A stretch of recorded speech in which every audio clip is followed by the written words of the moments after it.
Have you ever noticed how men and women talk differently?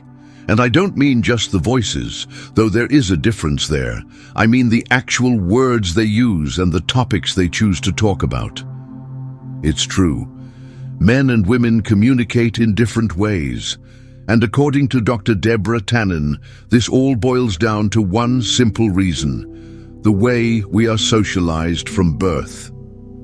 In her 1994 book, You Are What You Say, Deborah Tannen explores the different communication styles of men and women. In it, she explains that our gender shapes the way we interact with others from a very young age.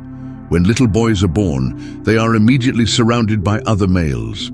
Their dads, grandfathers, brothers, uncles, and soon-to-be friends are all guys.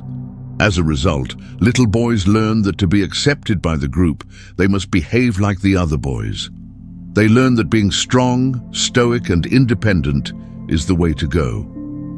Girls, on the other hand, are socialized into expressing their emotions freely. From a very young age, girls are told to express how they feel, to get in touch with their feelings.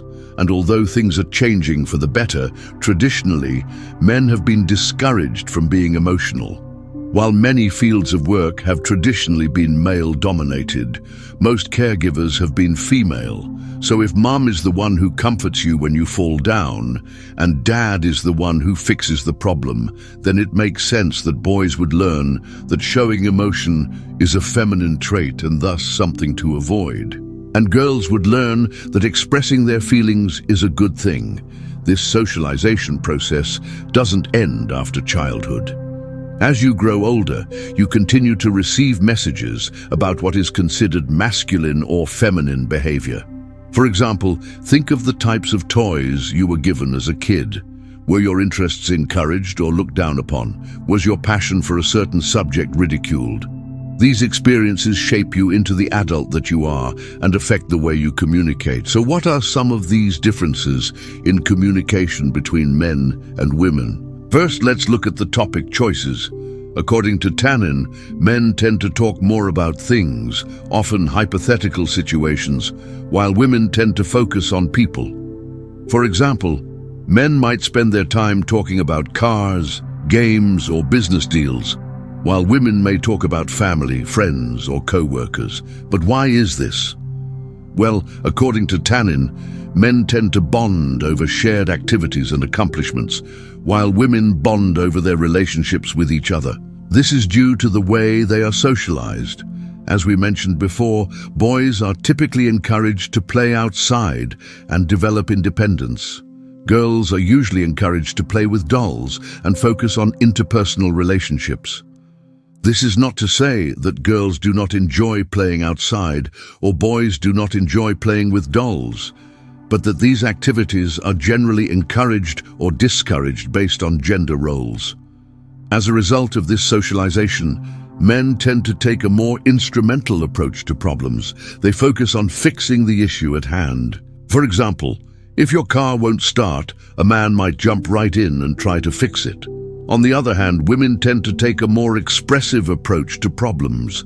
Instead of jumping straight into fixing the issue, a woman may first ask, "Are you sure you're doing it the right way? Or do you think this is the best idea?" This is because women tend to focus on the people involved in the situation. A woman who hears that her friend's car won't start may first ask, "Is your friend okay? Did they get a ride to work?" These questions show concern for the person involved in the situation rather than focusing on the problem itself. Men's tendency to be more instrumental and women's tendency to be more expressive is also reflected in their choice of words. Men are more likely to use nouns and concrete language, while women are more likely to use adjectives and abstract language. Let's look at an example. Imagine two friends meeting up after a long time. The man might ask, "What do you do now?" While the woman might ask, "How are you?" The man's question is more instrumental. He wants to know what his friend does for work. The woman's question is more expressive. She wants to know how her friend is feeling. These differences in communication style can sometimes lead to misunderstandings between men and women. If a woman asks a man how he is and he responds with a simple "fine," he may think that he has answered her question. But the woman may feel that the man is being rude or uncaring. This is because the man is using a more instrumental style of communication, while the woman is using a more expressive style. However, there are also times when men and women's communication styles can complement each other. For example, if a woman is trying to help a man with a task, the woman's expressive style of communication can help the man focus on the human element of the situation. This can be helpful if the man is feeling overwhelmed or stressed. The woman's communication style can remind him to take a step back and remember that there are people involved in the situation, not just tasks to be completed. Now let's move on to the topic of interruptions. According to Tannen, men are more likely to interrupt others, especially other men. This is because men tend to view interrupting as a way to get ahead. By interrupting, a man shows that he is more important than the other person and that he has something valuable to contribute. Women, on the other hand, are more likely to see interrupting as a way to show solidarity. A woman who interrupts another woman is showing that she is on the same page as her and that she supports her point of view. For example, imagine two women having a conversation about a difficult work project. One woman says, "I think we should ask John for help." The other woman interrupts and says, "No, he's not available this week." The first woman could easily become angry at being interrupted. However, if she understands that the second woman's intention is to help, she will be more likely to forgive her. It's important to note that these communication styles are not set in stone. Men and women can learn to communicate in different ways if they so choose. However, it is important to understand the communication styles that are most natural to us and those of the people we interact with regularly. This understanding can help us avoid misunderstandings and become better communicators. Here are some tips on how to improve communication between men and women. Be aware of the different communication styles of men and women. This can help you avoid misunderstandings and become a better communicator. Don't assume that everyone communicates in the same way that you do. Some people are more instrumental, while others are more expressive. Some people are more direct, while others are more indirect. Be aware of the different communication styles and adapt your communication style accordingly.